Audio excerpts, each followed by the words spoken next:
Hello students, स्वागत है हमारे चैनल पर। आज हम आपके लिए लेकर आए हैं हमारा परिवेश भाग 3, जो कि कक्षा 5 के लिए पर्यावरण अध्ययन की पाठ्य पुस्तक है। इसमें से हमने बहुत सारे लेसन यानी कि अध्याय कर लिए हैं हल और अपने चैनल पर डाल दिए हैं। आज हम करने वाले हैं अध्याय 10 को, जिसका नाम है भारत का मानचित्र और भौगोलिक विविधता। तो सबसे पहले हम इस पाठ को थोड़ा सा रीड करेंगे, पढ़ेंगे और पढ़ करके देखेंगे। आपने भारत का मानचित्र देखा होगा। मानचित्र यानी नक्शा बच्चों, आपने देखा होगा, अपने स्कूल में बना हुआ रहता है दीवारों पर या लटका हुआ रहता है। विद्यालय की दीवार पर भी शायद बना हुआ देखा होगा। यहाँ दिए हुए भारत के मानचित्र यानी चित्र 1 में आप राज्यों को पहचानो। नीचे दी गई कविता को हाव भाव से पढ़िए। तो रानी बिटिया पहले। रानी बिटिया चली घूमने दिल्ली से आगे बढ़, चलते चलते चलते चलते पहुंच गई चंडीगढ़। चंडीगढ़ से जयपुर पहुंची, जयपुर से रामेश्वर, रामेश्वर से चलते चलते लौट चली आई घर। माँ ने पूछा, रानी बिटिया कहाँ गई थी बाहर? बिटिया बोली, कहीं नहीं माँ, मैं थी घर के अंदर। घर के अंदर? रानी बिटिया, ऐसा झूठ सरासर। झूठ नहीं माँ, सच कहती हूँ, भारत है मेरा घर। ठीक है, तो पूरा भारत ही हमारा घर है, अपना घर ही नहीं, पूरा भारत हमारा घर है। तो यहाँ पर देखिए, आप भी अपनी किसी यात्रा के बारे में एक छोटा सा अनुच्छेद लिखें और मौखिक रूप से उसे साझा करें। कविता में जिन जिन स्थानों का उल्लेख है, दिल्ली, चंडीगढ़, जयपुर, रामेश्वर, उन्हें भारत के मानचित्र पर खोजें और उनका स्थान चिन्हित करें। भारत के मानचित्र में आपको इनको देखना है और उनको चिन्ह लगाना है। ठीक है, अब है कविता में उल्लिखित स्थानों को मानचित्र पर चिन्हित करना और यात्रा के बारे में लिखना। तो यह प्रश्न 2 भागों में है। तो उल्लिखित स्थानों दिल्ली, चंडीगढ़, जयपुर, रामेश्वर को भारत के मानचित्र पर खोजना और उनका स्थान चिन्हित करना पहले तो, और यात्रा के बारे में एक छोटा सा अनुच्छेद लिखना है। तो यहाँ पर मैंने लिखा है, मेरी एक यात्रा। मैं पिछले साल गर्मी की छुट्टियों में अपने परिवार के साथ शिमला घूमने गया हुआ था। हमने ट्रेन से दिल्ली तक का सफ़र किया और फिर वहाँ से टैक्सी लेकर शिमला के लिए रवाना हुआ। रास्ते में पहाड़ों के खूबसूरत नज़ारे देखकर हम सब बहुत उत्साहित थे। शिमला पहुंचकर हमने माल रोड पर खूब सैर की। रिज पर जाकर पहाड़ों का मनोरम दृश्य देखा और कुफरी में घुड़सवारी का आनंद लिया। हमने स्थानीय व्यंजनों का भी खूब स्वाद लिया। यह यात्रा मेरे लिए अविस्मरणीय थी और मैंने प्रकृति की सुंदरता को करीब से महसूस किया। तो ये हमने अपना यात्रा विवरण लिखा है। आपने भी बच्चों कोई यात्रा की हो तो उसके बारे में आप भी लिख सकते हैं। ठीक है, ये देखिए यहाँ पर नक्शा दिया हुआ है। इस नक्शे में आप जो भी नाम आए हैं उनको आप यहाँ देख सकते हैं। देखिए, आपके स्कूल में भी नक्शे होते हैं, लगे हुए रहते हैं, उनमें आप उनको चिन्हित कर सकते हो। तो यहाँ पर जो नाम आया था दिल्ली, चंडीगढ़, है ना, और एक नाम आया था रामेश्वर। तो इस नक्शे में ढूंढ करके उनको हमें चिन्ह लगाना है। तो यहाँ पर देखिए, चंडीगढ़ पे, दिल्ली पे, जयपुर पे और नीचे ये रामेश्वर, यहाँ पर चिन्ह लगा दिया है। इसी तरह से आपको भी लगाना है। Tamil Nadu, location map of Rameswaram, ये रामेश्वरम का लोकेशन मैप है। गतिविधि 1, दिए गए भारत मानचित्र का अवलोकन कीजिए और बताइए। अब देखिए क्या पूछ रहे हैं। अपने राज्य को पहचानकर मनपसंद रंग से उसे रंगिए। अगर आप राजस्थान में रहते हैं तो आपको राजस्थान राज्य को इसमें ढूंढना है और उसमें कलर भरना है। तो यहाँ पर जैसे राजस्थान राज्य है, इसमें हम कलर भर देंगे कोई भी। ठीक है, उसके बाद क्वेश्चन है, राजस्थान के उत्तर दिशा में कौन कौन से राज्य स्थित हैं, नाम लिखिए। अब उत्तर दिशा में कौन कौन से राज्य स्थित हैं, उनके नाम आपको लिखने हैं। तो यहाँ पर देखिए, हमने यहाँ उत्तर लिखा है। राजस्थान के उत्तर दिशा में स्थित राज्य पंजाब और हरियाणा है। प्रश्न नंबर 3 है, राजस्थान के दक्षिण में स्थित राज्य कौन कौन से हैं? तो राजस्थान के दक्षिण में स्थित राज्य गुजरात और मध्य प्रदेश हैं। ठीक है, गुजरात और मध्य प्रदेश। राजस्थान के पूर्व में स्थित राज्य कौन से हैं? तो राजस्थान के पूर्व दिशा में स्थित राज्यों को भिन्न भिन्न रंगों में रंगिए। यह मानचित्र पर आधारित कार्य है जिसमें उत्तर प्रदेश और मध्य प्रदेश शामिल है। उत्तर प्रदेश को और मध्य प्रदेश को आप पूर्व दिशा में स्थित है, इनमें अलग अलग रंग आपको भरने हैं इस तरह से। ये देखिए, मध्य प्रदेश में यहाँ रंग भरना है और उत्तर प्रदेश में हमने यहाँ रंग भर दिया है। फिर है गतिविधि 2। अब मानचित्र 2 में अपने देश भारत एवं उसके पड़ोसी देशों को देखिए। क्या आप पहचान सकते हैं हमारे पड़ोसी देश कौन कौन से हैं और उन देशों के नाम लिखें, ठीक है ना। तो पश्चिम में कौन कौन से देश हैं? उत्तर में, पूरब में और दक्षिण में, चारों दिशाओं में यहाँ पूछे हैं। हम यहाँ उत्तर इनका लिखने जा रहे हैं। पश्चिम में पाकिस्तान अफगानिस्तान, उत्तर में चीन नेपाल भूटान, पूरब में बांग्लादेश और म्यांमार और दक्षिण में श्रीलंका। जल सीमा मालदीव, जल सीमा में मालदीव है और श्रीलंका है, ठीक है ना। क्योंकि दक्षिण में समुद्र है, समुद्र के मतलब समुद्र में यानी इनके चारों तरफ पानी है और वहाँ पर ये राज्य हैं। अब है भारत के भौगोलिक प्रदेश। भारत एक विशाल और विविधतापूर्ण देश है जिसमें अनेक प्रकार के भौगोलिक प्रदेश शामिल हैं। यहाँ पर्वत, मैदान, पठार, नदियाँ, समुद्र तट और द्वीप समूह जैसे विभिन्न प्राकृतिक स्थल हैं। भारत की तटीय सीमा, समुद्र को देखना बहुत ही रोमांचकारी होता है। क्या आपने कभी समुद्र देखा है? वास्तव में चित्रों और टीवी पर देखा हो? समुद्र के बारे में चर्चा कीजिए। तो बच्चों, अगर आपने वास्तव में देखा है तो आप उसके बारे में अच्छी तरह से बता सकते हैं, और चित्रों में या टीवी पर देखा है तो उसके बारे में आप चर्चा कर सकते हैं। राजस्थान राज्य समुद्र से काफ़ी दूर है। हमारा जो राजस्थान है उसके आसपास में कोई समुद्र नहीं है, बहुत दूर है उससे समुद्र। इसलिए अगर समुद्र देखना हो तो हमें गुजरात या भारत के अन्य तटीय राज्यों में जाना होगा। भारत तीनों ओर से जल से घिरा हुआ है। जिस भूभाग के 3 ओर पानी हो और 1 ओर भूमि हो उसे प्रायद्वीप कहते हैं। इसलिए हमारा भारत क्या है? एक प्रायद्वीप है। अब गतिविधि 3 है। मानचित्र 1 में भारत के कौन कौन से राज्य समुद्र से लगे हुए हैं। तो समुद्र के पास में जो जो राज्य हैं उनके नाम लिखने हैं हमें। तो यहाँ पर देखिए, हमने नाम लिखे हैं। उत्तर लिखा है गुजरात, महाराष्ट्र, गोवा, कर्नाटक, केरल, तमिलनाडु, आंध्र प्रदेश, ओडिशा और पश्चिम बंगाल, ठीक है। फिर देखिए गतिविधि 3 में मानचित्र 3 में भारत के तटों को पहचान और बताओ कि भारत की तटीय सीमा कहाँ से कहाँ तक अरब सागर को छू रही है। तो यह है भारत का पश्चिमी तट है। भारत के मानचित्र 3 में पूर्व दिशा को देखिए और भारत की तटीय सीमा कहाँ से कहाँ तक बंगाल की खाड़ी में मिल रही है। तो यह भारत का पूर्वी तट है। यहाँ पर हम भर देंगे पूर्वी, ठीक है। अब देखिए आगे, पश्चिमी तट। यह उत्तर में गुजरात के कच्छ रण से लेकर दक्षिण में कन्याकुमारी तक फैला हुआ है। भारत का सबसे लंबी तट रेखा वाला राज्य गुजरात है। इस तट पर बंदरगाह स्थित है जहां से भारी मशीनरी व पेट्रोलियम तेल आयात होते हैं और लोहा, अनाज व वस्त्र निर्यात किए जाते हैं। पश्चिम तट के दक्षिण में कन्याकुमारी है। पश्चिम तट के क्षेत्र व राज्यों के भौगोलिक परिस्थिति के आधार पर इनके अलग अलग नाम हो जाते हैं जो नीचे दिए गए मानचित्र में दर्शाए गए हैं। फिर वह है पूर्वी तट। ये अलग अलग तटों के बारे में हम बता रहे हैं आपको। कन्याकुमारी से अब हम पूर्वी तट की ओर यात्रा करेंगे। उत्तर दिशा की ओर जाते हुए हम भारत के कई राज्यों से गुजरेंगे। यह तमिलनाडु, आंध्र प्रदेश, ओडिशा, पश्चिम बंगाल तक फैला हुआ है। भौगोलिक विशेषताओं के आधार पर पूर्व तटीय भाग को 3 भागों में विभाजित किया गया है। मानचित्र 3 को देखो तो सबसे पहले तमिलनाडु, फिर आंध्र प्रदेश और ओडिशा और पश्चिम बंगाल। इन राज्यों को तटीय मैदान काफ़ी चौड़ा है। इस तट पर हमें कई बड़ी नदियाँ मिलेंगी जो बंगाल की खाड़ी में गिरती हैं। भारत के मानचित्र 2 को देखकर 4 नदियों के नाम बताइए जो बंगाल की खाड़ी में गिरती हैं। क्या आप जानते हो कि तट के पास आकर ये नदियाँ धाराओं में बढ़ जाती हैं तो उसे क्या कहते हैं? कक्षा में अपने शिक्षक के साथ चर्चा करके पता करो।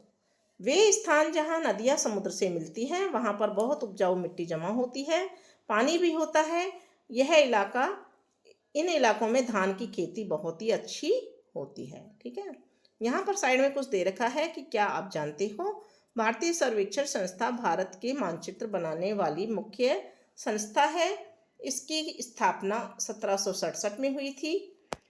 इस संस्था ने प्रत्यक्ष रूप में सर्वेक्षण करके भारतीय प्रायद्वीप के विभिन्न पैमानों पर आधारित स्थल दर्शक मानचित्र तैयार किए हैं।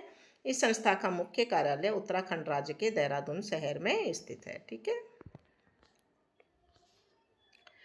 मानचित्र 2 से संबंधित प्रश्न, यानी कि जो ऊपर प्रश्न आए थे, हम देखिए भारत के मानचित्र को देखकर 4 नदियों के नाम बताइए जो बंगाल की खाड़ी में गिरती हैं। तो बंगाल की खाड़ी में गिरने वाली 4 नदियां हैं गंगा, ब्रह्मपुत्र, महानदी और गोदावरी, कृष्णा और कावेरी। ठीक है।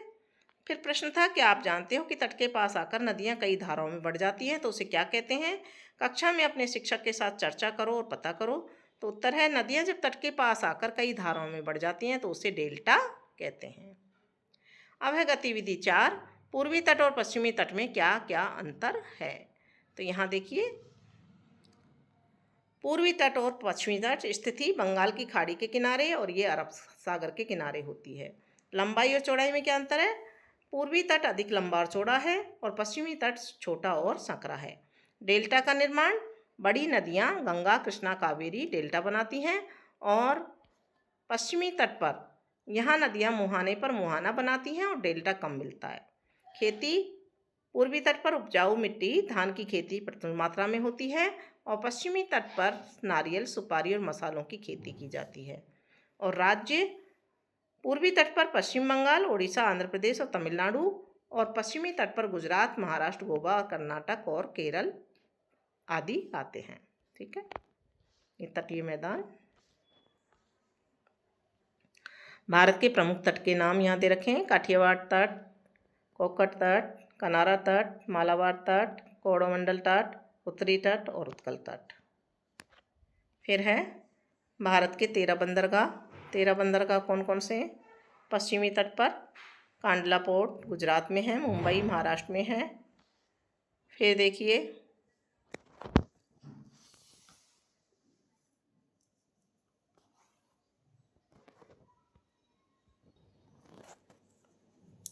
फिर तीसरा देखा है नाहवा सेवा महाराष्ट्र में, मुरमा गोवा में, न्यू बेंगलोर कर्नाटक में और कोच्चि केरल में। फिर है तूतीकोरिन तमिलनाडु में, चेन्नई तमिलनाडु में, एन्नोर तमिलनाडु में, विशाखापत्तनम आंध्र प्रदेश में, पारदीप ओडिशा में, कोलकाता पश्चिम बंगाल में, पोर्ट ब्लेयर अंडमान और निकोबार में। बड़े बंदरगाह कितने हैं? 13 और छोटे पता नहीं। ठीक है। फिर ये देखिए, अरब सागर की रानी कोच्चि, कांडला का नाम दीनदयाल बंदरगाह और कंप्यूटराइज बंदरगाह एन्नोर। ठीक है। ये बंदरगाहों के बारे में जानकारी थी। अब है भारत की नदियाँ और उसके मैदान। अब हम भारत की नदियों की बात करते हैं और उनके प्रभावों को इस भूभाग पर देखते हैं। आओ हम कुछ नदियों के मैदानों और उनके प्रभाव क्षेत्र देखें। इन नदियों को भारत के मानचित्र 2 में ढूंढते हैं। सतलज, झेलम, गंगा, यमुना, ब्रह्मपुत्र, नर्मदा, ताप्ती, महानदी, गोदावरी, कृष्णा और कावेरी आदि। मैदानी भागों में जो नदियाँ हैं, नदियाँ पहाड़ों के बीच बहने के बाद मैदानों में मिट्टी बिछाती चलती हैं। मानचित्र 2 में देखो, हिमालय पर्वत के दक्षिण में एक विशाल मैदान है। यहीं सतलज, गंगा, ब्रह्मपुत्र एवं उसकी सहायक नदियों का मैदान है। इसे उत्तर का मैदान भी कहा जाता है। यहाँ की जमीन बिल्कुल समतल एवं मिट्टी बहुत उपजाऊ है। यहाँ गेहूँ, चावल, गन्ना, दालों, फलों और सब्जियों की खेती अधिक होती है। इस उपजाऊ मैदान में घनी आबादी बसी है और कई बड़े बड़े शहर हैं, दिल्ली, प्रयागराज, पटना और कोलकाता।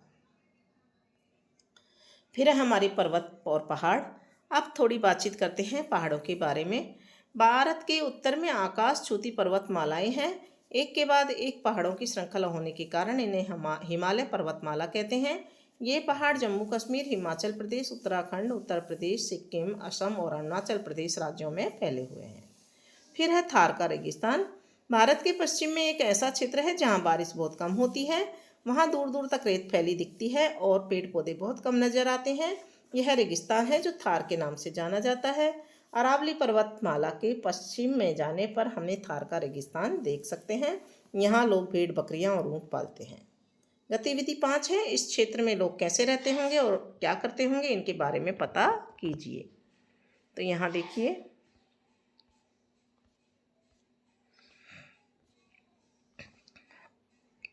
ये प्रायद्वीपीय भारत की नदियाँ ये भी यहाँ दिखाई हुई हैं और नदियों के नाम भी यहाँ दिए हुए हैं। बहुत सारी नदियाँ हैं। अरब सागर में गिरने वाली नदी और बंगाल की खाड़ी में गिरने वाली नदी, दोनों अलग अलग दे रखी हैं यहाँ, दोनों को आप पढ़ सकते हैं। हाँ, यहाँ पर देखिए इस प्रश्न का उत्तर। इस क्षेत्र में लोग कैसे रहते होंगे और क्या करते होंगे? तो थार के रेगिस्तान में लोग मुश्किल परिस्थितियों में रहते हैं क्योंकि पानी की कमी होती है। वे मुख्य रूप से पशुपालन करते हैं, जैसे भेड़, बकरियां और ऊँट पालते हैं। कुछ लोग खेती भी करते हैं जहाँ पानी उपलब्ध होता है। यहाँ कौन कौन से जानवर मिलते हैं, इन जानवरों का उपयोग लोग कैसे करते हैं? तो थार के रेगिस्तान में मुख्य रूप से ऊँट, भेड़, बकरियां जैसे जानवर मिलते हैं।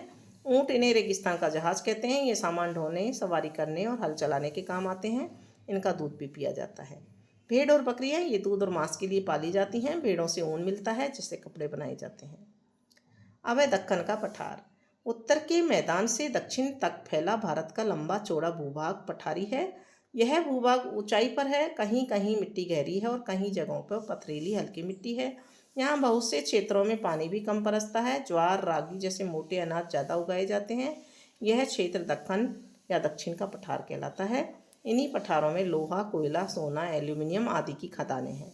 मानचित्र 10 में दक्कन के पठार एवं उसमें पाई जाने वाली नदियों को पहचानो और भारत के काली मानचित्र में उनकी स्थिति दर्शाओ। तो मानचित्र में स्थिति भी दर्शानी है आपको। दक्कन का पठार, यहाँ उत्तर लिख रहे हैं। दक्कन का पठार भारत के मध्य दक्षिणी भाग में स्थित एक विशाल पठारी क्षेत्र है जो खनिजों से समृद्ध है।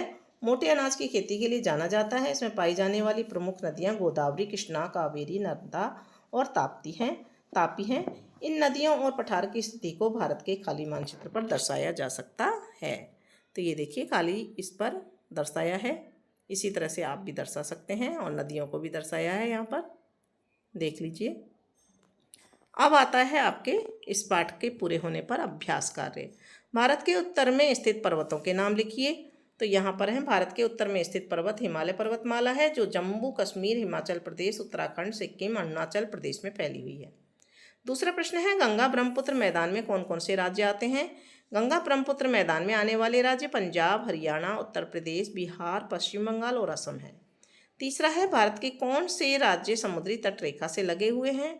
तो भारत के समुद्री तट रेखा से लगे हुए राज्य गुजरात, महाराष्ट्र, गोवा, कर्नाटक, केरल, तमिलनाडु, आंध्र प्रदेश, ओडिशा और पश्चिम बंगाल है। थार का मरुस्थल किन राज्यों में फैला हुआ है? थार का मरुस्थल राजस्थान, गुजरात, हरियाणा, पंजाब के कुछ राज्यों में फैला हुआ है। दक्कन के पठार में पाई जाने वाली प्रमुख नदियों के नाम लिखिए।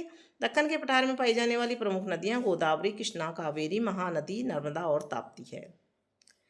फिर है भारत के मानचित्र में। भारत के भौगोलिक प्रदेशों को पहचानने और सही नाम लिखने की गतिविधि अपने शिक्षक की सहायता से कीजिए।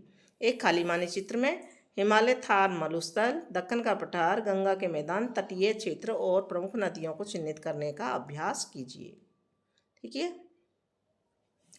तो पहले का उत्तर है यहाँ पर, भारत के भौगोलिक प्रदेशों को पहचानना और सही नाम लिखना। यह गतिविधि आपको शिक्षक की सहायता से करनी है। इसमें भारत के प्रमुख भौगोलिक प्रदेशों जैसे हिमालय पर्वत, उत्तरी भारत का विशाल मैदान, प्रायद्वीपीय पठार, तटीय मैदान और भारतीय द्वीप समूह को पहचानकर उनके सही नाम लिखने का अभ्यास करना है। खाली मानचित्र में प्रमुख भौगोलिक विशेषताओं को चिन्हित करना है। एक खाली मानचित्र में निम्न प्रमुख भौगोलिक विशेषताओं को चिन्हित करने का अभ्यास कीजिए। हिमालय, भारत के उत्तरी भाग में स्थित पर्वत श्रृंखला। थार मरुस्थल, भारत के पश्चिम भाग में स्थित विशाल रेगिस्तान। दक्कन पठार, भारत के दक्षिण भाग में स्थित त्रिभुजाकार पठार। गंगा के मैदान, उत्तरी भारत में गंगा नदी द्वारा निर्मित उपजाऊ मैदान। तटीय क्षेत्र, भारत के पूर्वी और पश्चिमी तट पर स्थित मैदान। प्रमुख नदियाँ गंगा, यमुना, ब्रह्मपुत्र, सिंधु, गोदावरी, कृष्णा, कावेरी आदि नदियाँ। ठीक है ना, तो यहाँ पर इनको चिन्हित कर देंगे इस तरह से। अब है सामूहिक चर्चा। भारत के मैदानी प्रदेश में रहने वाले कौन कौन से लाभ और चुनौतियां हो सकती हैं? तो इसका उत्तर यहाँ देख सकते हैं। लाभ, उपजाऊ भूमि, नदियों से सिंचाई की सुविधा, घनी आबादी, परिवहन व व्यापार में आसानी। और चुनौतियां हैं बाढ़ का खतरा, जनसंख्या अधिक होने से भीड़ और संसाधनों पर दबाव। दूसरा प्रश्न है, यदि आप पहाड़ी क्षेत्र में रहते हैं तो आपकी दैनिक दिनचर्या कैसे अलग होती? तो पहाड़ों में ठंडा मौसम होता है, इसलिए कपड़े और खान पान अलग होते हैं। खेती सीढ़ीनुमा खेतों में होती है। परिवहन कठिन होता है, इसलिए पैदल चलना अधिक पड़ता है। जीवन मैदानी क्षेत्रों की तुलना में थोड़ा सा कठिन हो जाता है। फिर देखिए, शिक्षक की सहायता से भारत के मानचित्र में निम्न नगरों को दर्शाइए। मुंबई, चेन्नई, अहमदाबाद, जयपुर। तो जयपुर यहाँ है, अहमदाबाद इसके नीचे यहाँ पर है और मुंबई इधर है और चेन्नई देखिए ये सबसे नीचे चेन्नई है। तो इस तरह से आपको दर्शाना आना चाहिए। और इसी के साथ में इसी मानचित्र के साथ में बच्चों ऐसे मानचित्र आपके एग्जाम में भी आते हैं। तो शहरों के नाम या राज्यों के नाम अपने भारत के मानचित्र में या राजस्थान के मानचित्र में आपको दर्शाने आने चाहिए। इसकी प्रैक्टिस और अभ्यास आप करते रहिए और मैं आशा करती हूँ ये पाठ आपको समझ में आ गया होगा। भारत का मानचित्र, इसके बारे में आपने समझ लिया होगा और सारे प्रश्नों के उत्तर देख लिए होंगे। तो बच्चों हमारे चैनल को आप सब्सक्राइब करें, दोस्तों के साथ शेयर करें, वीडियो को लाइक करें, कमेंट बॉक्स में लिखकर बताएं कि आपने मानचित्र बनना सीखा है या नहीं।